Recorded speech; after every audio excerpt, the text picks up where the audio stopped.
Vika Swarup nace en Allahabad, India en 1963. Estudió Historia, Psicología y Filosofía en la Universidad de Allahabad. Se integró al servicio diplomático en India en 1986 y por este trabajo ha residido en varios países como Turquía, Estados Unidos, Etiopía, Reino Unido, Sudáfrica y Japón. Durante su etapa en Londres escribió la que sería su primer novela llamada Q&A, publicada en 2005, y posteriormente publicó 2 libros más, 6 sospechosos en 2008 y Aprendiz por casualidad en 2014. Ha participado en numerosos eventos literarios como el Festival Literario de Oxford, la Feria Internacional del Libro de Turín y la Conferencia de Escritores de Auckland. Hoy, en el podcast, hablaremos de su exitoso primer libro que también se convirtió en una película ganadora del Oscar como Mejor Película. Este nos cuenta la historia de un camarero procedente de uno de los más pobres suburbios de Bombay que gana el mayor premio de un concurso televisivo en la historia. Una novela nominada al Commonwealth Writers' Prize y ganadora del premio Exclusive Books Poet en 2006 y del Prix Grand Public de la Feria del Libro de París 2007. Este libro se titula en español ¿Quién quiere ser millonario? ¿Por qué cree usted que Rama Mahoma Thomas, el protagonista de esta novela, un camarero sin un céntimo de Mumbai, está en la cárcel? Opción A, por haberle dado un puñetazo a un cliente. Opción B, por haberle dado un puñetazo a una vaca. Opción C, por haber robado dinero de la caja. Opción D, por haber ganado la versión india del programa de concursos ¿Quién quiere ser millonario? Si cree que la respuesta puede ser la de bienvenido a Dharavi, el mayor suburbio de la India donde todo es posible. Como todos los grandes personajes de novela, Rama Mahoma Thomas es un individuo muy especial, y su singularidad se manifiesta ya en su nombre, en el que confluyen las 3 grandes religiones de la India, el islamismo, el hinduismo y el cristianismo, pero no para sumar a sus fanatismos, sino para anularse y convertirse en un ser inteligente, perspicaz y compasivo. Así, pregunta tras pregunta, con un ritmo trepidante, nos presenta un espejo de la sociedad y la historia de la India. Una novela que atraviesa muchos géneros, diversas épocas y diferentes lugares. Un fresco dickensiano en el que el autor nos conduce sin treguas a la farsa de la denuncia social, del romance a la indignación, del lujo más desenfrenado a la más degradante miseria, para sorprendernos al final con un giro inesperado al más puro estilo thriller. Hola, yo soy Pau Galindo, esto es Un libro, una historia. Bienvenidos a una reseña más. El día de hoy les traigo una reseña de un libro que fue, si no me equivoco, de los últimos libros que leí el año pasado, en el 2021, que me gustó muchísimo, que tiene una película y ahorita les voy a platicar todos los detalles. El libro del que estoy hablando es ¿Quién quiere ser millonario? De Vika Swarup. No tengo una remota idea de cómo se pronuncia el nombre de la persona. Yo creo que estoy matando el apellido, pero bueno, Vika Swarup. Como una nota o dato, pues mi libro o la edición para los que me están viendo en YouTube tiene algo relacionado a la portada de la película, que ya saben que no me gusta, pero este libro lo compré en una súper oferta. Y en este caso, me lo encontré así botado como que quien pierde la cosa en la librería de siempre, el morado con amarillo. De hecho, mi libro está así como hasta descolorido por el sol, o sea, es de un tono amarillo, pero está como que estuvo mucho expuesto a la luz del sol y pues ya está como destintadón. Y me lo encontré en una súper mega hiper oferta, no me acuerdo, me ha de haber costado quizás entre 100 y 150 pesos mexicanos. Ahorita les cuento todos los detalles técnicos y así fue como llegó a mí. Yo ya había visto la película y me había gustado muchísimo y por eso decidí comprarlo, y la verdad es que no me decepcionó, el libro me gustó incluso más que la película. Este libro se publica en 2005, su título original es Q&A o Question and Answer, y pues en español se tradujo como ¿Quién quiere ser millonario?, como el programa del concurso del que ahorita vamos a platicar, y la película se llama Slumdog Millionaire.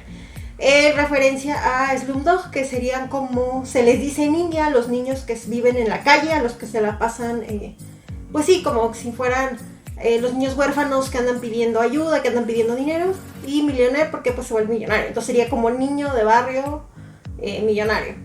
Este libro se cuenta que tuvo 2 inspiraciones. Una de ellas es un proyecto que se llama Agujero en la Pared o Hole in the Wall.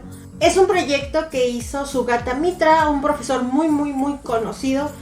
Lo que hizo fue en el año de 1999 más o menos llevar unos kioscos que tenían una especie de tabletas en la que los niños que estaban en este caso en Nueva Delhi podían accesar a información en esos kioscos. O sea, ellos se acercaban y ver así como de picarle y ver qué encontraban, y tenían acceso a internet en una zona en la que evidentemente no era algo común. Y él trataba de, con este experimento y con este proyecto mostrar cómo los niños sin ninguna preparación, sin ningún acondicionamiento previo, podían accesar a internet y podían buscar información. Y bueno, pues se les estaba llevando algo nuevo. El proyecto fue un éxito, se replicó hasta tener 20 y tantos kioscos más en esa zona y posteriormente se llevó a otros países, me parece que a Camboya y no me acuerdo cuál otro. Y sobre ese proyecto hay una TED Talk, la pueden ver en YouTube, está en inglés y platica que se llama Más allá del agujero en la pared, ¿no? ¿Qué fue lo que pasó con este proyecto? Igualmente, como un paréntesis muy grande, les recomiendo que busquen las TEDs de Sugata Mitra. A mí me ha servido muchísimo porque yo he tomado muchas de sus pláticas o muchas de estas reflexiones que hacen sus TEDs para yo compartirlas con los chicos que trabajan conmigo o tomar de ahí algunas cosas para estudios que he hecho relacionados a educación y demás. Y me parece muy interesante la perspectiva desde el cual las aborda. Por ahí yo apunté para recomendarles dos, una que se llama El futuro del aprendizaje y otro que se llama La escuela en la nube. Las pueden buscar en YouTube, están en inglés, algunas tienen subtítulos, pero la forma en la que transmite las ideas realmente es muy entretenido y se lo recomiendo. Pero bueno, este proyecto de El hoyo en la pared fue una de las inspiraciones que tuvo Vika Swarup y otra de ellas fue de una persona que en el año de 2001 se llama Charles Ingram. Fue a participar a este concurso de quién quiere ser millonario y le tocó la edición de 15 preguntas. Acertó correctamente a ellas y se supone que se iba a ganar 1 millón de libras, que era pues bueno, el premio mayor, convirtiéndose en el tercer concursante en la historia en tener este récord de haber contestado correctamente todas las preguntas, pero fue acusado de hacer trampa, lo llevaron a juicio y al final de cuentas no le quisieron entregar el premio. Entonces, tomando un poco este mix de estas dos ideas, más evidentemente todo digamos que un conocimiento de la forma de vida de aquellos países en India, ya que esta persona, como lo escucharon en la biografía del inicio, pues es un diplomático que viene de la India, que pues conoce cuál es su situación sociopolítica, decide crear esta historia de quién quiere ser millonario o Q&A. Ahora sí, vámonos a los datos técnicos una vez pasadas las inspiraciones. El libro tiene 366 páginas, realmente no es un libro muy extenso. Tiene los capítulos que están divididos por el número de rupias, ahorita se los voy a contar desglosadamente. En cada capítulo inicia contándonos cuántas rupias pudiera ganar el personaje, tiene un prólogo, tiene un epílogo y al final tiene un glosario de términos también de lenguaje hindú. El otro día que les traje el de la vida de Pi, vi que hay algunas especificaciones técnicas de cómo se dice, que si no es hindú, que si tal. Pero bueno, para efectos prácticos le vamos a decir que para todo lo que es la religión y la cultura hindú, trae su glosario de términos, porque de repente vienen algunas palabras que son extrañas para nosotros, quizás como algo de comida, como algo de religión, como alguna costumbre, alguna prenda de ropa, y nos las explica. Y está mucho más sencillo este glosario que el glosario de la vida de Pi, pero bueno, obviamente son historias completamente diferentes. El género es novela de drama. El editorial que lo trae para México es Anagrama. Para los que viven en México saben que Anagrama normalmente trae ediciones que son un poquito más caras, un poquitito más elevadas de precio. Sin embargo, pues igual pueden encontrar como ciertas ofertas. En este caso el libro, yo me acuerdo que en algún momento lo busqué hace mucho cuando vi la película y estaba un poquito más caro de lo que evidentemente ya está ahorita. El costo es de 240 pesos mexicanos en casi de todas las librerías de México, si ustedes lo buscan en línea. En Amazon está más caro, la edición es la misma con la portada de la película, pero en color rosa, la mía es amarillo y cuesta aproximadamente 450 pesos mexicanos. No lo encontré en Kindle y no lo encontré en audiolibro, le di una buscada por un buen rato y no lo pude encontrar, entonces pues este sí tiene que ser en físico, pero pues el precio es bastante accesible. La calificación en Goodreads es un 4.01, yo le puse un 4 y yo lo recomendaría de 13, 14 años en adelante, sin problema lo pueden leer y les puede gustar mucho la historia porque pues al final nuestro narrador, nuestro protagonista es un chavito. Y creo que a pesar de que incluye, si ustedes buscan una sinopsis del libro, les va a decir que nos va a hablar de muchos hechos históricos de la India, que nos va a hablar de la situación sociopolítica, de la pobreza, de cómo está digamos que cómo pasan hambre, de cómo está la cuestión de que vive muchísima gente, en qué condiciones, las condiciones de salubridad, etc. A pesar de que todo eso pudiera ser muy complejo, la verdad es que el libro es una lectura ligera, que tiene un sentido y en un por qué te lo está contando y que te atrapa. Realmente yo no esperaba que este libro me sumergiera tanto en la historia y me sorprendió bastante, entonces yo creo que en esa edad ya lo pueden disfrutar perfectamente. Para platicarles del libro, estuve pensando mucho cómo podía antojarles la historia sin que fuera un spoiler, y la forma que mejor se me ocurrió fue contarles muy a grandes rasgos de qué van los capítulos y sus anécdotas, para platicarles cómo está construido el libro, con algunos detalles más y detalles menos, pero sin darles demasiados datos que pudieran revelarles cosas importantes de la trama. Y al final les voy a platicar un poquito de la película y cuáles son las diferencias principales que yo encontré. La película también es muy muy buena. Por mucho tiempo fue como una de mis películas favoritas en esa época, de que me decían que, oye, ¿qué me recomiendas? Slumdog Millionaire. Y no la quise volver a ver porque no quería, como sé que son diferentes, como recuerdo que son diferentes, no quería que esta reseña se viera contaminada por los datos o la información que yo tuviera a partir de ver la película. El narrador de nuestra historia va a ser Rama Mohammed Thomas, y probablemente lo estoy pronunciando horrible, ya lo saben, que bueno, por ahí tiene una anécdota de por qué tiene un nombre que involucra más de una religión y abarcando varios datos. Eso nos lo va a platicar él. Él es un chico huérfano que no tiene, o sea, no tuvo la oportunidad de ir a la escuela como tal, y que a la fecha en la que está empezando a narrar la historia trabaja como un camarero. El libro, la primera parte sería el prólogo. En el prólogo él nos va a contar cómo es que la policía llegó a arrestarlo tras haber ganado el concurso de Quién quiere ser millonario, porque se considera que hizo trampa. Aquí en esta primer parte vemos cómo es que la policía trata de hacerlo confesar que hizo trampa, y él dice pues que no hizo trampa. Entonces lo golpean, lo torturan y lo interrogan, y lo que quieren es que les firme una confesión para ellos librarse de pagarle el premio. Todas las personas organizadoras del concurso están desesperadas, entonces lo que hacen es llamarle como a una especie de detective, y se ponen a ver el video cuadro por cuadro para ver en qué momento este hombre pudo haber hecho trampa, y no encuentran. Y ellos entonces están debatiendo y dicen, o hizo trampa o tuvo mucha suerte. Entonces ellos creen que hizo trampa, o sea, no creen que haya tenido tanta suerte. Y la neta es que una de las razones que se ve por las cuales se tratan de zafar de toda esta onda es porque no tienen suficiente dinero para pagarle. O sea, el programa no espera que los concursantes ganen, y menos una cantidad de dinero como que la que va a ganar este chavito. Entonces están intentando zafarse de eso. Aquí, como un paréntesis enorme, hago un paréntesis muy grande. El concurso, yo creo que ya todos lo saben a estas alturas, lo han escuchado o han visto clips o lo que ustedes quieran. El concurso en el que está inspirado este libro es real, el Quién quiere ser millonario.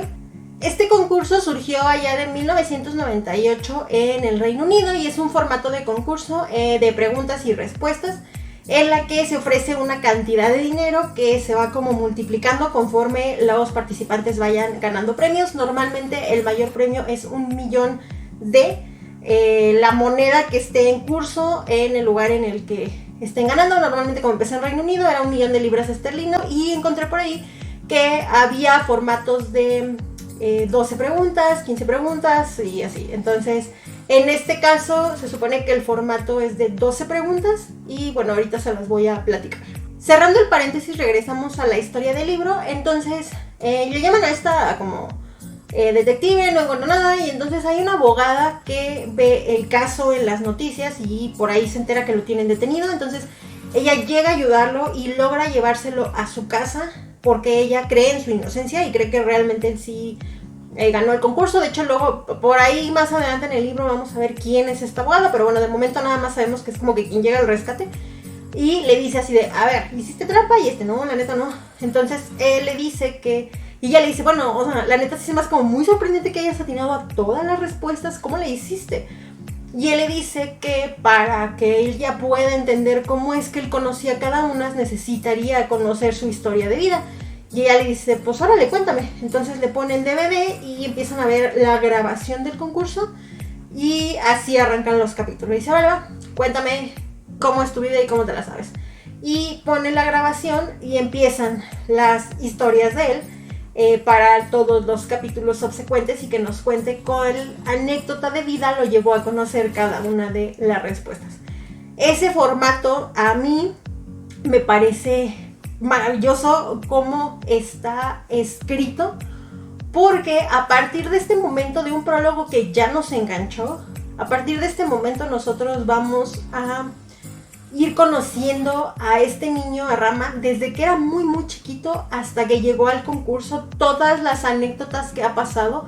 Lo único que yo podía pensar en este momento era de pobre hombre, pobre ser humano, por todo lo que ha tenido que atravesar. La neta es que no la ha tenido fácil, porque pues es un huérfano, vive en las calles y de repente hay unas anécdotas de si comía basura, de si se fugaba de no sé dónde, de si... lo que les pueda contar realmente se va a quedar corto con estarlo ustedes leyendo, y tristemente es una realidad que está retratada, que pasa en un país que pues está de cierta manera sobrepoblado, con unas condiciones de vida bajas, con una calidad de vida pues muy pobre. Entonces digamos que esto es una de muchas historias de vida que pudiera haber. Él nos le está contando y se volvió pues bueno, en este caso para la afición del libro, este niño se volvió súper famoso porque pues pudo ganar un concurso que le iba a transformar la vida. Pasamos así a conocer a todos los personajes que van a de alguna manera estar involucrados. El personaje principal es Rama, que es quien va a ser nuestro narrador. Salim, que se convierte en el mejor amigo de Rama.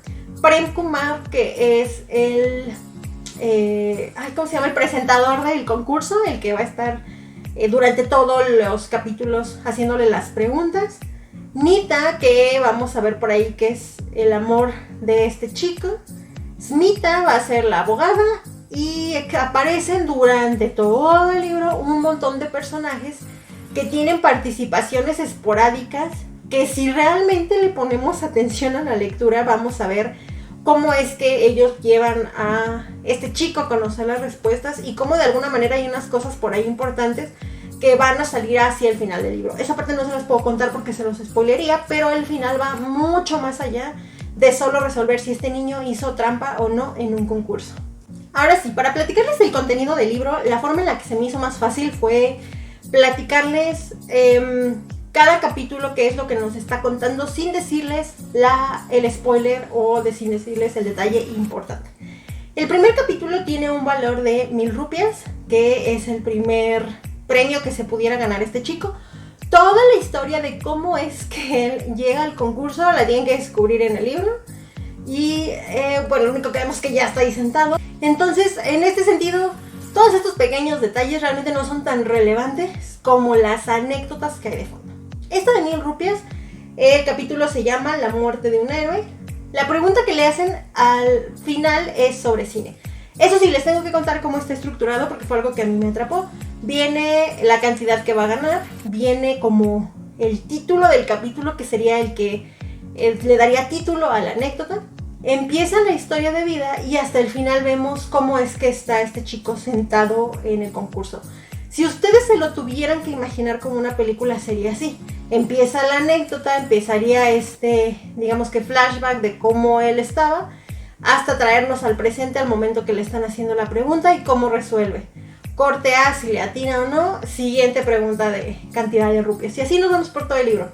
Y ustedes, los capítulos no son muy largos, entonces yo lo que hacía era que si estaba con ganas leía 1 o 2 capítulos, si estaba muy cansada leía nada más un capítulo y trataba de apropiarme como la anécdota. Sí nos da mucha información política, sí nos da mucha información de datos, pero solamente los necesarios y relevantes para que entendamos cómo está la vida allá y cómo estaba este chico. En este capítulo que les comento que la anécdota es como sobre cine, lo que nos cuenta es que estaba con su amigo Salim y que van al cine, y Salim tiene un actor que él lo ama, así, que lo adora, y que al parecer estaba viendo muchos rumores sobre chismes de la vida de este hombre, y Salim decía de no es cierto, este actor es maravilloso, no es cierto todo lo que le están injuriando. Y a raíz de haber estado con Salim viendo una película de Bollywood y a raíz de una cosa que pasa ahí en el cine, Rama conoce la respuesta a la pregunta que le están haciendo sobre cine de aquellos lugares. Y hasta ahí sería todo lo que les puedo decir del primer capítulo. El segundo capítulo es de 2,000 rupias y se llama La carga de un sacerdote. Y en esta parte vamos a conocer la historia de adopción de Rama. Cómo es la onda de la acogida de los huérfanos o los chicos de la calle allá en la India. Cómo él acaba en, ¿qué sería? Como una casa hogar, le podríamos decir aquí en México. Quiénes manejan la casa hogar. Y una anécdota que es relacionada con, que era pues un lugar religioso, con el padre que era como el que administraba la casa y con un hecho que tiene que presenciar este chico Rama. A partir de eso y de conocer esta historia de adopción, que es cuando de hecho conoce a Salim, es que Rama conoce la respuesta a la pregunta que le están haciendo sobre la religión. La tercera pregunta tiene un valor de 5,000 rupias, se llama La promesa de un hermano. La pregunta es sobre los planetas y el sistema solar y aquí vamos a ver un poquito de la historia de Rama de su infancia, de muy muy pequeñito cuando conoció a una niña que era algo así como su hermana, y vamos a conocer también una historia sobre qué es lo que hace que se cambie de ciudad. Para esto vemos que durante todo el libro este chico va a andar vagando de ciudad en ciudad donde se pueda acoger, donde pueda encontrar un lugar para dormir, para comer. Y pues vamos a ir viendo así de, pues es que ya me fui a no sé dónde, ya regresé a Mumbai, ya fui a New Delhi, ya regresé a no sé dónde. Y pues vamos siguiendo toda esta travesía de cómo anda, pues sí, mendigando en las calles y viendo cómo sobrevivir. Pero bueno, en este momento, en esa historia pequeña, hay una anécdota con la mascota de una niña a la que él promete cuidar una vez que pase cierto acontecimiento. Y pasa un hecho que sería, no sé si decir que un hecho violento, no sé si decir que un crimen, pero bueno, pasa una situación que lo tiene que obligar a él a, de alguna manera, irse o huir nuevamente y refugiarse en un nuevo lugar. Toma un tren y se traslada a otro lado. La siguiente pregunta es por 10,000 rupias, se llama Pensad en los tullidos. La pregunta es sobre un dato de un poeta y la historia es de cuando va con Salim a que les lean la mano. Es una anécdota muy bonita, de hecho fue de mis favoritas. Tienen muy poquito dinero, pero Salim tiene el sueño de ser actor. Entonces deciden ir con una bruja que les cobra lo que tienen para comer. Y le dice a Salim que sí va a lograr ser actor. Entonces Salim se emociona mucho. Y Rama está enojado porque le pagaron a esa señora y Rama quería comer. No quería pagarle porque le leían las manos, pero bueno, le dicen algunas cosas. Datos que quizás pudieran o no ser importantes para la trama del libro, o sea, dependiendo de cómo los tomemos. Y aquí logran llegar también a una casa de acogida como con muchos huérfanos.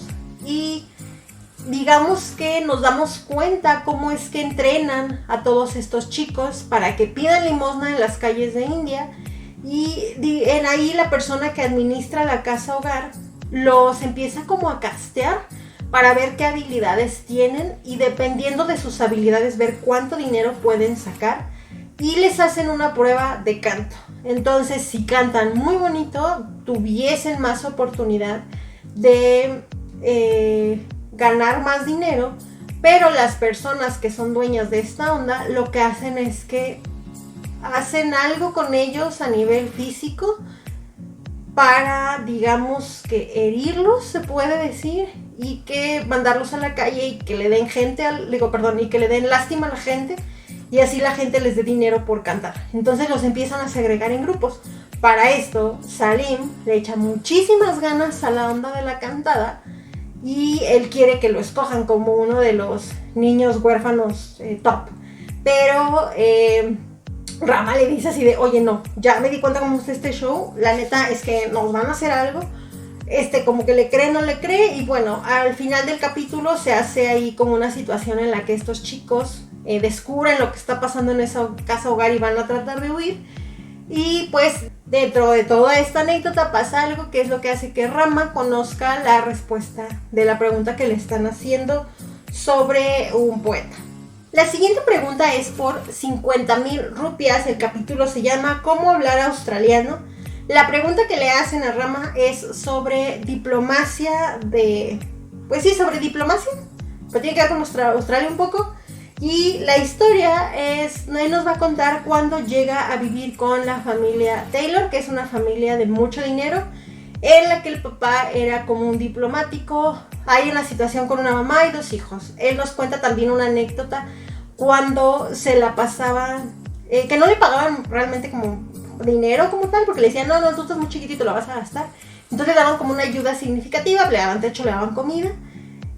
Y pasa algo con que los empleados de esta familia, al parecer como que los odiaban un poco por cómo eran y cómo los trataban, que no eran las condiciones más justas, entonces los empleados no les duraban, etc. Llega un cocinero que contratan y Rama se da cuenta de que el cocinero quiere cometer algo ilícito ahí dentro de la casa, y Rama lo acusa, se hace un relajo. Y pues por azares del destino, Rama tiene que dejar de vivir con esa familia por todo ese relajo que se pasa a raíz de la llegada de este cocinero y de que él se da cuenta. Nos cuentan algunos detalles como que Rama admiraba, envidiaba la vida de los hijos de la familia Taylor, porque ellos tenían como muchas cosas a su disposición sin valorarlas como tal. Pero es muy bonito ver a este chico, su forma de ser, que a pesar de todo lo difícil que le pasa, yo siento que no se corrompe como tal. O sea, no lo vemos que se tire como pues a la perdición, o que se tire a las drogas, o que se tire a lo ilícito, sino realmente creció como una persona buena. Lo vemos a lo largo de muchos capítulos. Entonces, por esa razón te da más coraje que al inicio, y al final, bueno, no le quieran dar el premio, porque sabes que lo merece, porque sabes que la ha tenido muy dura, y porque entiendes cómo es que lo sabe, y es como de, wow, qué admirable. O sea, realmente, para su corta edad ha tenido demasiadas anécdotas y demasiados problemas en la vida, y esa cantidad de dinero que va a ganar le solucionaría todo. Entonces te alegras con él cuando le atina, y te da coraje cuando ves que lo quieren sabotear. Entonces, bueno, no sé, yo empaticé muchísimo con Rama, y se me hacía como alguien que merecía ya que al fin la vida le sonriera. La siguiente capítulo es el de 100,000 rupias. El título es Procura no perder los botones. La pregunta que le hacen tiene que ver como con capitales del mundo, y la historia nos va a llevar a Mumbai, cuando Rama ya se encuentra ahí y logra conseguir trabajo como barman en un restaurant bar con un chorro de borrachos. Pero nos va a contar cuáles son las técnicas que él emplea o que utiliza para que al final le dejen como más propina. La verdad es que no le va tan mal. Y un día llega un cliente que le cuenta una historia que tiene que ver, si no me equivoco, como con su hermano. Tiene que ver con vudú, tiene que ver con una mujer. Y le cuenta todo lo que pasa, y luego pasa por ahí algún altercado. Es que este niño, o sea, de verdad este niño está salado. Este niño siempre está metido en un chorro de broncas, y de muchos lados donde ha vivido tiene que huir por lo que pasa, que a veces está no tan relacionado con él, pero bueno, vuelve a pasar algo aquí en el bar. Y a raíz de esa historia que le contó este cliente, y es como que era un capitán de un barco, no cualquier cosa, es como este chico sabe la respuesta sobre las capitales del mundo. El capítulo de 200,000 rupias se llama Asesinato en el Western Express, que es como una referencia al libro de Agatha Christie. La pregunta es sobre quién inventó algo que en este caso tiene que ver con armas, y la historia es de un día que Rama iba en el tren, en un tren de un lado a otro, porque vemos que en todo momento el pobre se anda subiendo los trenes ahí de contrabando para poder trasladarse. Anda de un lado a otro, y en una de esas le tocó un asalto. Pasa algo con las demás personas que iban en el tren, se sube una persona, pasa esta situación, y a raíz de ese hecho y de las personas que conoció en el tren y de ese momento del asalto es que este chico sabe la respuesta de la pregunta. La pregunta de 500,000 rupias es historia de un soldado. La pregunta tiene que ver con algo de las condecoraciones que ganan las personas que están en la Fuerza Armada de la India propiamente, y la historia es una historia que tiene que ver con una guerra que sí existió, que es la de Pakistán e India, y cómo hubo un momento de su vida que a Rama le tocó vivir parte de esta guerra y estuvo en un búnker. Y digamos que para entretenerse hubo un anciano que estuvo dentro de la guerra pasada, que les empieza a contar historias a todos. Al final, bueno, vemos que pasa algo con este señor, pero bueno, eso descúbranlo ustedes. Pero el punto es que Rama se intriga mucho por las historias que le tiene que contar o las historias de guerra, y eso lo hace saber el dato sobre las condecoraciones. La pregunta de 1.000.000 de rupias, el capítulo se llama Licencia para matar. La pregunta tiene que ver sobre el cricket y la historia es de cuando, después de muchas situaciones que ha pasado, Rama se vuelve a reencontrar con Salim, y hay una anécdota de la que Salim, bueno, sí se volvió actor, algo así. Entonces se vuelven a reencontrar, a Salim le da mucho gusto, Salim lo lleva con la persona con la que está trabajando y conoce a esta persona y llega de alguna manera como a vivir a su casa. Bueno, está unos días allí. Esta persona le dice, Salim así de vente, vamos a hacer un casting, mira, le explica cómo está este show. Esa parte está como divertida nada más. Salim ya vemos que anda metido ahí, y aquí digamos que Rama le avisa a esta persona algo que le va a pasar, que él descubre por mero accidente. Esta persona tiene que huir y pues ya no le ayuda ni a Salim ni a Rama con la onda de lo de actores. Espero haberme entendido un poco, pero bueno, gracias a eso este chico conoce la respuesta sobre el cricket.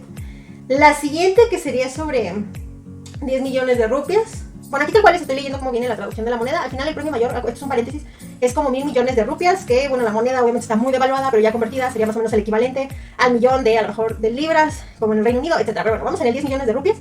El capítulo se llama La Reina de la Tragedia. La pregunta tiene que ver sobre quién ganó un premio de actuación importante de allá de Bollywood.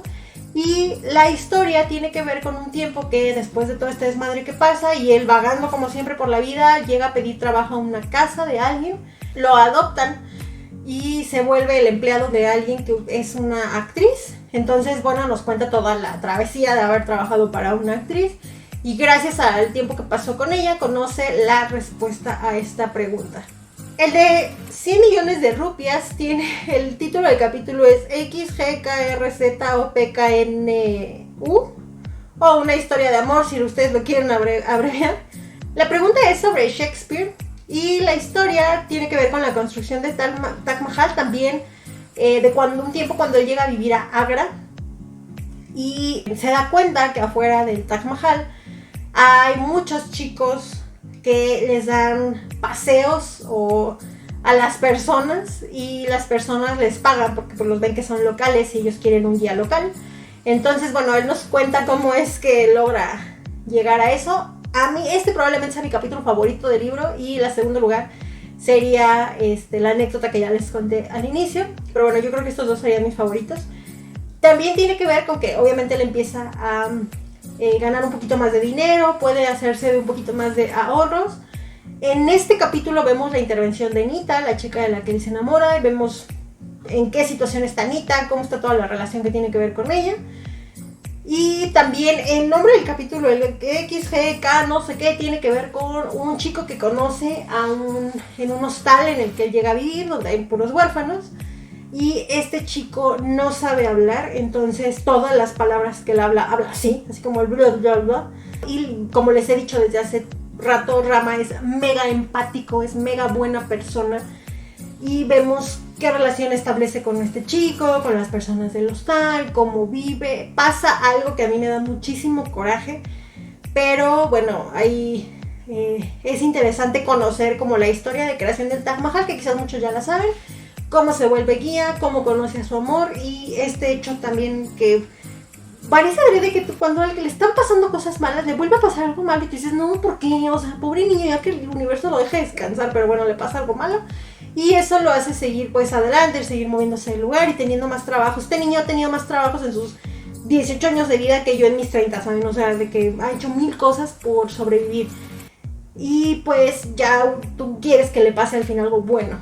Dentro de este capítulo vemos una historia que va a estar conectada con el final. No les puedo decir cómo porque sería un spoiler, pero en muchos momentos se pone a prueba el buen corazón de este chico, de que quiere hacer realmente las cosas correctas, de que trata nunca de delinquir. Y hay una anécdota que me gusta mucho, porque él, digamos que encuentra un dinero, roba un dinero, y él lo quiere ocupar para algo, y al final decide no ocuparlo para eso y lo regala a alguien más que lo va a ocupar. Entonces tiene muchos giros pequeños así. Es muy interesante ir entendiendo la forma de pensar de Rama. Y bueno, a raíz de todo este relajo que le pasó en ese momento cuando estaba ahí, es que él conoce la respuesta a la pregunta sobre Shakespeare. En el de 1,000 millones de rupias se llama la pregunta número 13. Se supone que el concurso ya había terminado y en teoría ya tendrían que, si él contesta, pues ganaría como el premio mayor. Aquí le hacen una pregunta sobre el Taj Mahal, que él evidentemente sí conoce porque trabajó en el Taj Mahal como tal. Bueno, no en el Taj Mahal, pero ustedes me entienden. Y al final, como ven que sí se la sabe, el presentador le dice: he estado durmiendo contigo, te vamos a hacer otra pregunta, y le hace una pregunta sobre una sonata de Beethoven. Y esto nos va a contar toda la historia previa o los últimos momentos que pasaron antes de que lo detuvieran y de que se hiciera todo el show de que había ganado. Aquí ya vamos hacia el final, o sea, ya no tenemos como estos flashbacks a todo el pasado de Rama, sino que ya estamos en el último momento. Algo que me faltó comentarles, pero que vamos a ver dentro del libro, es que al inicio del concurso, como es en este concurso, le ofrecen 2 comodines. Si no me equivoco y no me falla la memoria, en la película sí los utiliza los 2, aquí me parece que nada más utiliza uno. Y ya es en esta última parte, porque todo lo había estado contestando de alguna manera correcto. Ya cuando llega ahí, ya vemos cómo el presentador y quien sería como el dueño de la televisora ya están viendo cómo sabotear su participación. Se da a entender que el concurso se lleva a cabo en 2 momentos o en 2 días, entonces en algún punto luego ya él se vuelve muy mediático porque pues va avanzando y ya están todos así de ¿qué va a pasar esta noche con el chico que va a ganar un montón de dinero? Entonces llega ese momento, llega el concurso, este vato le habla y le dice: a ver, no, o sea, mijo, no te vamos a dejar ganar como lo estás haciendo. Pasa algo que es algo que no ves venir dentro de la trama de todo el libro, de toda la historia, que tiene que ver con qué está haciendo este chico ahí, por qué no lo quieren dejar ganar al final de cuentas y cuál es la resolución que pasa. Se hace un desmadre fuera de cámaras, regresa al concurso y pues tiene la oportunidad de contestar la última pregunta. Termina este capítulo, vemos qué pasa al final con esa pregunta y viene el epílogo, que está narrado 6 meses después de que pasó el concurso, y nos va a contar dónde está cada una de las personas involucradas en todo esto que fuimos conociendo, ¿no? Y hasta ahí sería toda la historia del libro. Se los resumí y espero que se les haya antojado y que yo haya hecho un buen trabajo narrándoselos. La verdad es que es un libro que, si ya vieron la película, el libro creo yo que les puede gustar mucho más. Si no se han dado chance, por favor, de verdad, igual como les he dicho con esos libros que valen la pena, háganse un favor y léanlo. Es de verdad, de verdad, de verdad, de verdad un libro bien inspirador y muy cruel, muy duro, muy triste, pero es muy inspirador. A mí me gustó más que la película, de la cual les voy a platicar a continuación, porque tiene unas ligeras diferencias. Yo me iría por el libro, pero si no lo quieren leer, bueno, pues de perdido échense la película. Mucho tiempo, como les digo, yo la consideraba de mis favoritas, la vi varias veces, porque me emocionaba mucho cómo estaba, o sea, desde que empieza, si no me falla la memoria, porque la última vez que la vi yo creo que ha de haber sido hace unos 10 años, si no me falla la memoria, empieza con una escena en la que están en unos baños públicos en India, asquerosísimo. Y de hecho la película tuvo mucha controversia porque se decía que los niños que habían sido actores en la película no habían ganado suficientes regalías porque a la película le fue muy bien.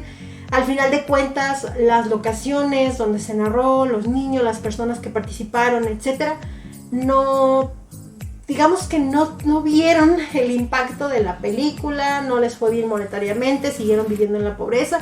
Por ahí había una leyenda de que la niña que representaba a la actriz principal en chiquito, de niña, su papá la andaba ofreciendo por no me acuerdo cuánto, 200,000 rupias, una cosa así, a quien quiera de la producción que la quisiera comprar, para ellos tener dinero. O sea, es un reflejo de la sección pobre de India hecho película. Realmente no creo que una película alcance a retratar todo lo que pudiera abarcar, pero nos da una idea. Sí nos pone a pensar, como siempre, en el privilegio en el que nosotros nos encontramos muchas veces. Digo, si tenemos tiempo de leer un libro o ver una película, tenemos un privilegio enorme. Y en esa parte a mí me gustó mucho cuando la vi. Realmente sí, no sé, me movió mucho, estaba muy emocionada. Y es un formato de película diferente. Es una mezcla medio Bollywood, medio, ¿no? Porque cantan y al final y bailan y no sé qué. Entonces, pero bueno, está muy bonita. Yo se las recomiendo muchísimo y les voy a platicar a continuación detalles técnicos para que se les antoje. La película es de producción británica y fue grabada en 2008. El nombre, como les comento, es Slumdog Millionaire. La novela tuvo una adaptación por un guionista que se llama Simon Buffo. Igual probablemente esté yo matando el apellido. Que lo que él, aparte de leer la novela, se aventó 3 viajes de investigación a India y entrevistó directamente a niños de la calle para ver cuáles eran sus condiciones de vida y se sorprendió de ver, digamos, que lo vivos que son ellos para sobrevivir en la calle, porque ya se la saben cómo le tienen que hacer para comer ese día. Entonces él intentó retratar eso en la película y pues se inspiró obviamente en los filmes de Bollywood y de esta onda de que en Bollywood cantan y tienen como musicales, etc. Y hizo un mix para intentar transmitir eso al momento de hacer la adaptación del libro. Así fue como le dijeron así de, bueno, ya tenemos el guión, ¿ahora qué hacemos? Se lo presentó a Vikas, que es el autor, y empezaron a buscar un director, que en este caso fue Danny Boyle, que a lo mejor les suena, dirigido películas como Steve Jobs, como 127 horas, como Trainspotting, entre muchas otras. Él lee el guión, cuenta por ahí de que estaba por realizar otra película, pero luego leyó el guión de esta, entonces le gustó y pues que la realizó. Y es así como pues arranca la producción, que es una producción hindú-británica, y se realiza pues el filme. El actor principal, el que hace a Rama, es Dev Patel, que a lo mejor lo conocen por películas como Lion o como Hotel Mumbai o como la serie de... Hay una serie en Amazon Prime que tiene que ver con amor, que no me acuerdo cómo se llama, pero bueno, él sale ahí. Si me acuerdo por ahí, a los que están viendo YouTube les pongo la imagen porque no me acuerdo. Es algo de amor. ¿Cómo se llama? Bueno, no me acuerdo. Pero bueno, él sale ahí y sobre todo con la de Lion. La película de Lion es muy buena. Y es el único actor que yo conozco. Todos los demás, la neta, no los conozco. Pero bueno, Dev Patel es el que hace al protagonista. La película fue muy, muy galardonada porque realmente está muy bien hecha. Y en 2008 y en 2009 tuvo su racha de premiaciones.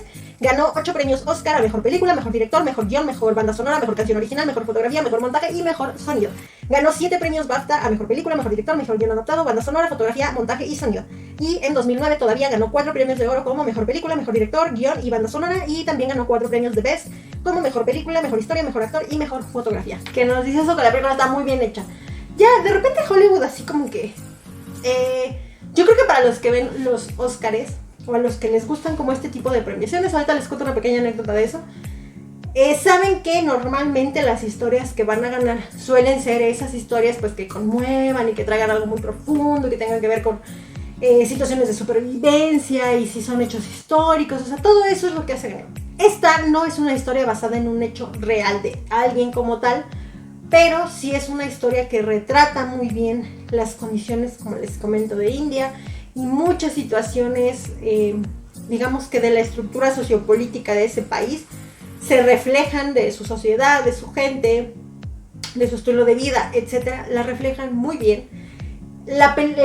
Obviamente el trabajo viene desde atrás del libro, pero la película hace una adaptación más o menos fiel. Sí le cambian algunas cosas, me imagino yo que por continuidad de la historia en pantalla, pero realmente hace muy buen trabajo.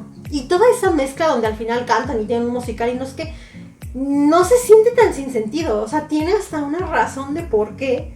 Sí te atrapa, sí te gusta. Como esas escenas grotescas, que de hecho la película tiene más que el libro, en mi opinión, la película la trataron de hacer cruda, sí te generan asco, sí te generan estrés, estás como tenso por lo que está pasando, este pobre niño, como les digo, siempre le está yendo mal, entonces tú estás estresada por la criatura y todo eso te hace vivir la película, no es aburrida, está muy buena y es como que estás viendo la anécdota y luego, ya regresamos al concurso, ¿sabes? Entonces, yo se los recomiendo mucho, de verdad, yo cuando la vi me emocionó mucho, me gustó mucho, me gustaban las canciones, yo las traía en mi lista. Y pues ya, esa es como una parte todavía, ahorita les voy a contar las diferencias. Como un paréntesis, en esos tiempos yo empecé una tradición con uno de mis exnovios que sigo sin saber si era el hippie o el hipster para estos efectos del podcast, que me acuerdo. Si no me equivoco, era el hippie, sí, el hippie. Con él yo empecé teníamos una tradición, porque les digo, duramos 950 años de novios, entonces en ese momento disfrutábamos mucho de ir al cine, creo que era lo que más. Y como íbamos mucho al cine, pero de verdad mucho al cine, yo creo que íbamos, sin exagerar, a ver 2 quizás películas a la semana, por lo menos. Y a veces en un fin de semana íbamos a ver 2 o 3 películas en un día. Y aparte, nos la pasamos viendo películas en la casa. Entonces llegábamos a hacer rankings de películas, de que yo siempre hacía una lista, lo sigo haciendo hasta la fecha, creo que ya les he contado, no me acuerdo. Y yo apuntaba así de película número 1 y apuntaba como que a veces la fecha o si no nada más qué película había ido a ver de manera personal. Y normalmente veíamos unas 270 películas al año en promedio, 250 quizás. Y desquacerados estábamos, yo creo. No, pues hacíamos tarea y todo eso, pero yo no sé en qué momento, o sea, cuando nos veíamos, o comíamos o veíamos películas, o no había de otra. Entonces veíamos muchas películas y eso nos permitía ver todas las películas nominadas a los Oscars. La mayoría de las veces, conforme fue avanzando el tiempo y fueron avanzando las obligaciones, dejamos de ver tantas películas. De repente era como de, ya vienen los Oscars y nos faltan 4, no las aventamos este fin. Es una memoria que realmente me da mucho gusto, me emociona mucho hablar de eso porque me trae recuerdos bien padres. Realmente nosotros nos gustaba ver los Oscars, los buscábamos en internet, en esas transmisiones que van desfasadas con doblaje en español del Now, y las casteábamos a la tele, comprábamos de comer comida china y nos poníamos a ver los Oscars con nuestra quiniela. No siempre le atinábamos porque obviamente teníamos gustos muy diferentes a la academia, pero era una tradición chutarnos todas las películas. Entonces, por esos años, cuando vimos esta, empezábamos nuestra tradición de que era de las que sumaba. Cuando ya se acercaban los Oscars, veíamos todas las nominadas, veíamos nuestra lista y decíamos cuáles nos faltan. Entonces decíamos, nos falta este. Entonces, bueno, desde nuestro privilegio teníamos la oportunidad de ver todo ese tipo de películas. Yo creo que en el año de Slumdog Millionaire fue una de mis fans y sí ganó. Ya una vez que ya no estuve yo con esta persona, intenté seguir la tradición. La verdad es que ya no lo hago tanto y hay años en los que de plano no me gusta nada de lo que los Oscars pasan. Hay años en los que me emocionan mucho algunas películas y que digo, ay, por favor, por ejemplo, esta última premiación de los Oscars, la neta es que vi como 3 de todas las nominadas y otras decía, ay, es que no se me antojan. Y pues ya no tengo tanto tiempo, ya no veo tantas películas, ya veo la tercera parte de películas en las que veía con él. Normalmente veo como unas 90 películas al año en promedio. Igual van a decir mucho, no estoy desquacerada, pero es algo que disfruto mucho. Normalmente veo o películas o estoy leyendo. Esta película se la recomiendo dentro de su lista, se las dejo de tarea. Si ustedes ya la vieron, cuéntenme si ya la vieron. Y los invito, aunque sea el año 2025, a que me recomienden la mejor película basada en un libro que hayan visto. Si están aquí o me están escuchando y me lo quieren mandar al Instagram, o aunque sea el año 2025, a lo mejor alguna ya la vi, no lo sé. La mejor película basada en un libro, déjenmela por aquí. Y si me llama la atención, la voy a ver, la voy a buscar. Luego si me llegan recomendaciones al Instagram, muchas gracias a todos. Les voy a platicar algunas diferencias que recuerdo del libro con la película. Ojo, no vi la película. Esto es de lo que me acuerdo porque el libro sí lo tengo fresco y tengo mis notas del libro, entonces puede que me falten muchas, pero estas son las principales que yo encontré. La primera es el nombre. En la película el protagonista se llama Jamal y en el libro se llama Rama Mahoma Thomas. Y la justificación que le dan en el libro de por qué tiene ese nombre a mí me gusta mucho más, entonces el hecho de que le hayan puesto Jamal a mí no me gusta. La segunda diferencia y la más grande de todas es el final y los motivos del final. El final lo cambian, en la película lo cambian completamente a lo que tiene que ver con el libro. En el libro es algo con una trama un poquito más compleja. Y en el caso de la película, pues la neta es que obviamente tiene todas las justificaciones con el sentido de la película. Únicamente estamos viendo si le van a dar el premio o no y qué pasó con su vida. Pero aquí es más profundo en el libro. Entonces, si se los cuento, sería spoiler. Pero todo esto, o sea, todos los detalles que se conjuntan al final para descubrir qué persona es quién y demás, tiene que ver con un chorro de personas y de pequeños detalles que fueron apareciendo en el libro. Que dices, no manches, era el vato que salió en el capítulo 5. así está el final del libro. Y la neta es que la película no. Ahí, bueno, ya depende de gustos. Otra es que en la película Jamal y Salim son hermanos. Y en el libro son huérfanos que se conocen en la casa hogar. Y en la película, Salim, pues es algo así como un delincuente. Bueno, o sea, su vida de calle lo lleva a ser delincuente. Y en el libro no, en el libro él quiere ser actor. Y bueno, por ahí tiene algunas cosas medias complicadas, pero no, están completamente divorciados esos conceptos. A mí me gusta más la onda de que se hayan conocido, a que sean hermanos como tal. Y otra de las diferencias más relevantes es que las preguntas son muy diferentes. Si ustedes ven la película le hace otras preguntas que no tienen nada que ver con las que vienen en el libro. Por lo tanto, las historias y las justificaciones son diferentes. Tienen ligeros detalles parecidos. Por ahí hay algo como, pues así, sí nos retrata como la pobreza y todo lo que ya les conté. Tiene algo que ver con, por ejemplo, una moneda de la buena suerte de este chico, o con la historia de amor, o con que sí, a lo mejor sí andaban en el teatro. Pero cambian nombres, cambian hechos, cambian circunstancias. Entonces, pues sí cambia un poquito el sentido. Dentro de esta parte, al final de la película, estos comodines que les digo que tiene, donde puedes llamar a alguien o puedes eliminar la mitad de las opciones o algo así. En el caso de la película, él decide llamarle a la morra que le gusta porque pues es una historia de amor y se tiene que justificar todo este pex. Y en el caso del libro, no, él decide llamarle a un antiguo profesor y nos cuentan por qué. Entonces ahí nada más tiene que ver un poquito con cuál de las dos situaciones a ustedes les agraden mucho más. Y pues esos son todos los datos que yo les podría dar sobre quién quiere ser millonario. Y ya les pedí recomendaciones para que me digan cuál es la mejor película basada en un libro que ustedes hayan visto, que les haya gustado muchísimo, que probablemente a lo mejor no la he visto, y si me la quieren dejar se los voy a agradecer muchísimo. En esta ocasión estuve mucho pensando como que si podría yo de alguna manera compartirles alguna historia como tal, porque este podcast se llama Un libro, una historia. Y la verdad es que la única reflexión que me dejó, que tiene que ver con ese sentimiento que te genera la película, yo me acuerdo que cuando la vi, yo sí decía, pobrecitos los niños de India. No, qué bárbaros. Los niños de allá sufren mucho. No, hombre, las condiciones de pobreza. Qué bárbaros. No, qué feo caso. Leyendo el libro igual yo decía, no, qué feo. Y en lo decía realmente con el sentido de que me ponía muy emocional pensar las circunstancias de vida de allá. De decir, ¿en serio la gente vive así? ¿En serio gente esto? ¿En serio este chavito? Entonces todo eso me ponía como mucho a pensar. Ojo que la película yo la vi todavía morra, la vi en 2008, 2009, no sé. Y pasaron muchos años. El libro lo acabo de leer el año pasado. Y te vuelve a generar esa sensación que dices, chale, qué feo. Pero me puse a pensar algo. En todo este año que había pasado entre que yo vi la película y posteriormente leí el libro, obviamente he tenido muchas experiencias de vida. Y una de ellas que ya les compartimos, Ricardo y yo anteriormente en los primeros episodios del podcast, y que lo recordamos mucho porque realmente fue una experiencia que nos marcó. A mí me cambió la vida, me cambió la forma de ver la escuela, me cambió la forma de ver mis privilegios y muchas cosas. Entonces, en ese sentido, nosotros tuvimos la bendición de ir a dar talleres a todo nuestro estado, que es San Luis Potosí, que tiene 58 municipios, de los cuales hay estados que son pues muy ciudad, se puede decir, que son estados que están urbanizados, en los que es como mi vida, como yo la viviría aquí en San Luis, donde yo vivo. Sin embargo, hay otros estados que les hemos dicho que están alejados del mundo y olvidados por Dios, que en la que la gente sobrevive, que es su estilo de vida y es su modo de vivir. O sea, ellos están acostumbrados quizás a no tener acceso a todos los servicios, a un tipo de comida, a un tipo de circunstancias que para mí eran súper ajenos el llegar y ver eso y convivir con la gente, y era todo me admiraba.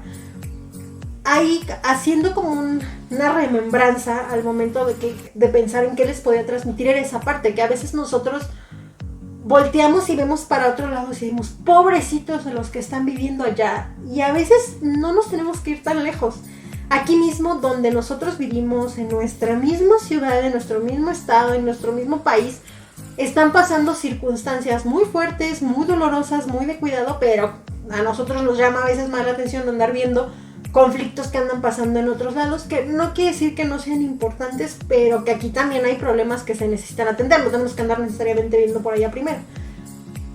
Y eso me acordaba mucho porque mi jefecito dorado, cuando andábamos en estos proyectos, la persona que nos contrataba en gobierno nos decía eso, o sea, aquí hay muchas crisis que resolver, ¿no? Muchos problemas.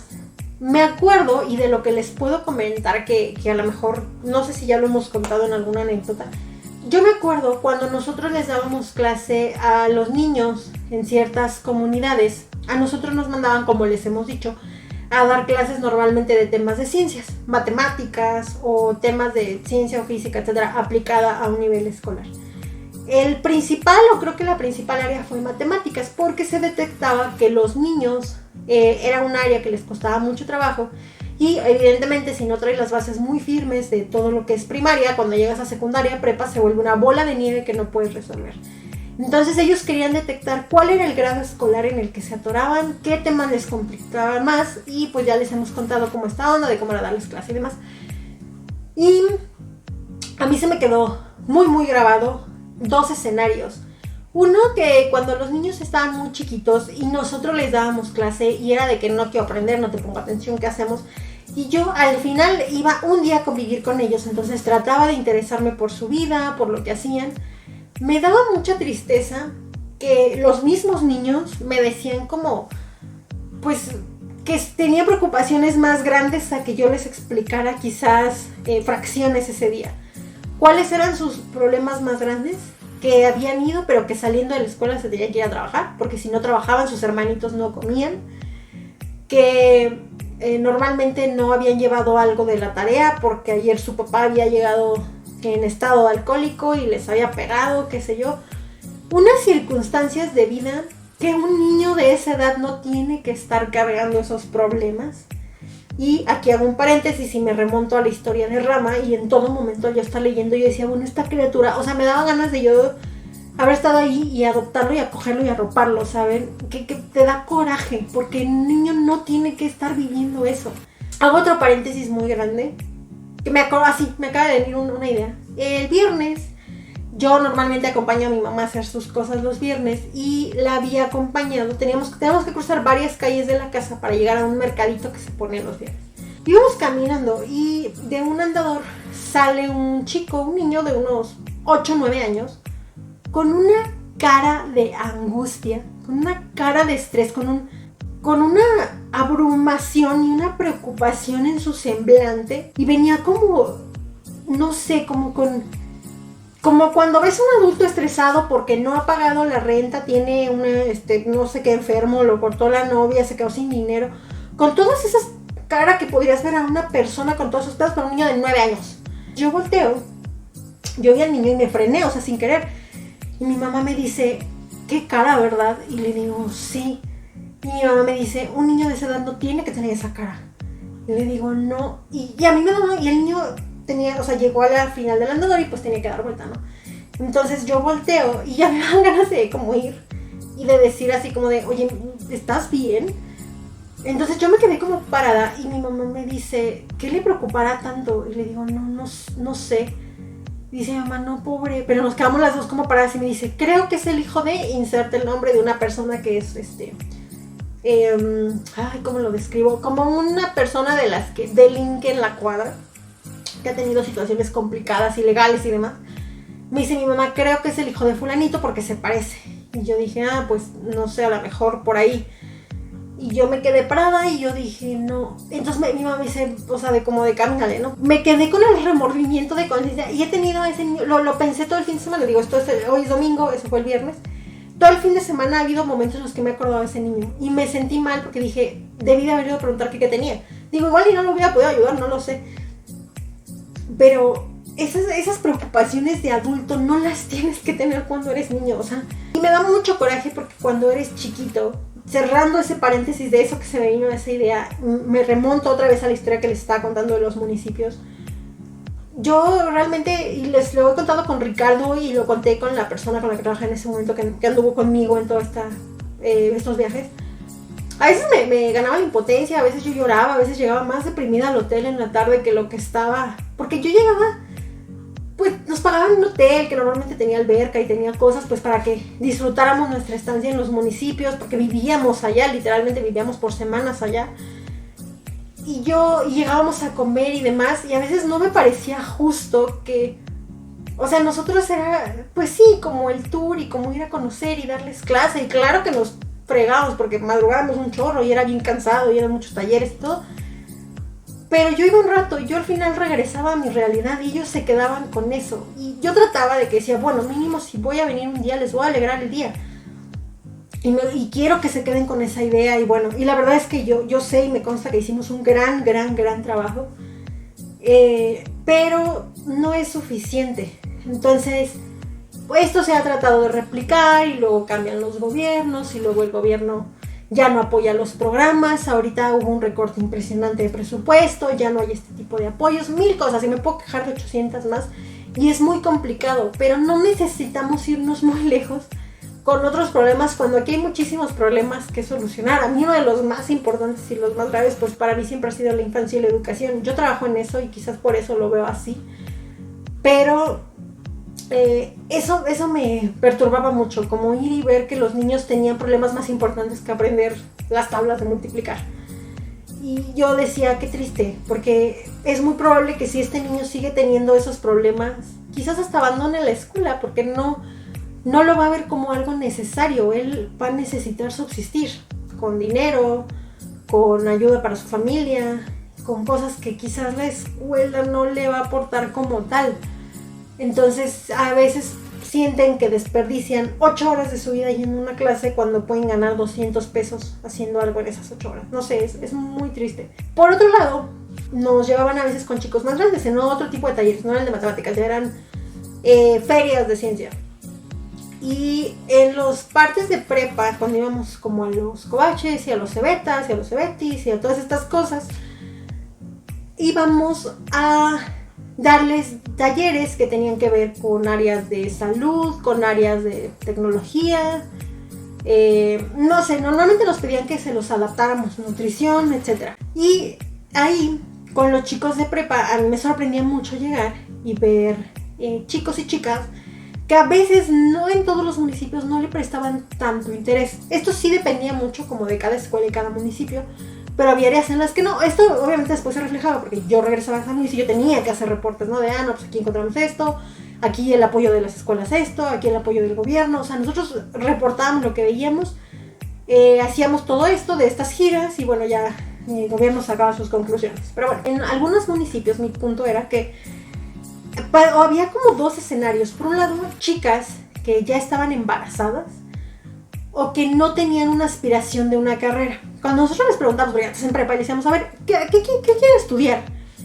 Y decías, estás en 15 semestre de prepa, ¿qué les gustaría estudiar? Ni idea. O sea, había lugares donde ya había hasta el monólogo de, órale, no sabes qué quieres hacer, ¿a qué te gustaría dedicarte? No, pues no sé.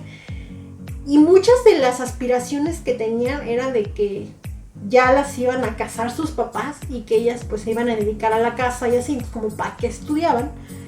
Y por otro lado, en los lugares donde estaba más arraigada como la delincuencia o que no había oportunidades de trabajo, o sea, hay municipios realmente, sobre todo en la zona del desierto, que de verdad estaban muy pobres. Ellos aspiraban a tener cierta edad para poder ir de mojados a Estados Unidos, o bien que querían irse a trabajar a otras cosas. O sea, ya lo que querían era empezar a ganar dinero. Eran como 2 escenarios bien complicados de muchos momentos, ¿no? Entonces, lo que me recordó a mí el libro, ya para cerrar todos los paréntesis de los paréntesis de los paréntesis, lo que me recordó a mí el libro fue como esta circunstancia de que estás leyendo el libro, te estás empatizando con esto, sí te enternece, obviamente te mueve porque es algo que existe y realmente la historia como te la está contando el chavito es muy entretenida. Te encariñas con Rama, pero si cerramos la India y cerramos el libro y volteamos a nuestra realidad, mi realidad es México, mi realidad es San Luis y aquí hay muchos problemas. A mí tuve la fortuna, la suerte quizás de conocer de primera mano muchos, de vivir mucho rato en muchos espacios que me permitieron quizás, a lo mejor desde mi trinchera, a lo mejor aplicarme con los chicos que tengo, con las circunstancias que tengo, con la parte de educación, con lo que es mi área, aportando mi granito de arena con lo que yo quisiera, pero es así, es un granito de arena de un desierto enorme, de muchas cosas que hay que hacer y de las cuales no nos tenemos que ir tan lejos. Cuando lean el libro o vean la película quizás me van a entender un poquito.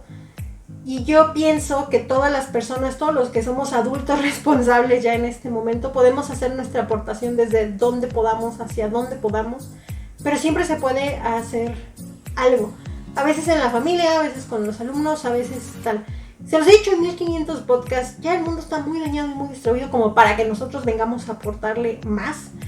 Entonces, siempre podemos hacer algo por los demás. No sé, quizás es una lección muy rara, quizás es una idea muy random, pero fue algo que me recordó el haber tenido como estas giras por San Luis a raíz de ver toda esta problemática que me trajo la historia del libro, de nada más una historia de vida de un chico que vive en India y sus circunstancias, que realmente tuvo una vida muy complicada y lo llevaron al momento en el que participó en el concurso. Muchas gracias a los que ya llegaron hasta este momento en el podcast. Yo los invito a que lean el libro, a que vean la película por supuesto también, y a que me sigan en todas las redes sociales. Pueden seguir al podcast como Un Libro, Una Historia o @podcast de libros en Facebook, en Twitter, en Instagram y en YouTube. Si ya están aquí en YouTube, yo los invito a que se suscriban, a que le den like al video, a que lo compartan, a que le piquen a la campanita y todas esas cosas que se hacen en esta red social. Se los voy a agradecer mucho, mucho. A mí me pueden encontrar en todas mis redes sociales como Pau Galindo o @soy_Pau Galindo o @los libros de Pau en el Instagram de libros. Esto sería todo por el video. Nos escuchamos, ya saben que no sé cuándo, en otra reseña más de Un Libro, Una Historia. Bye.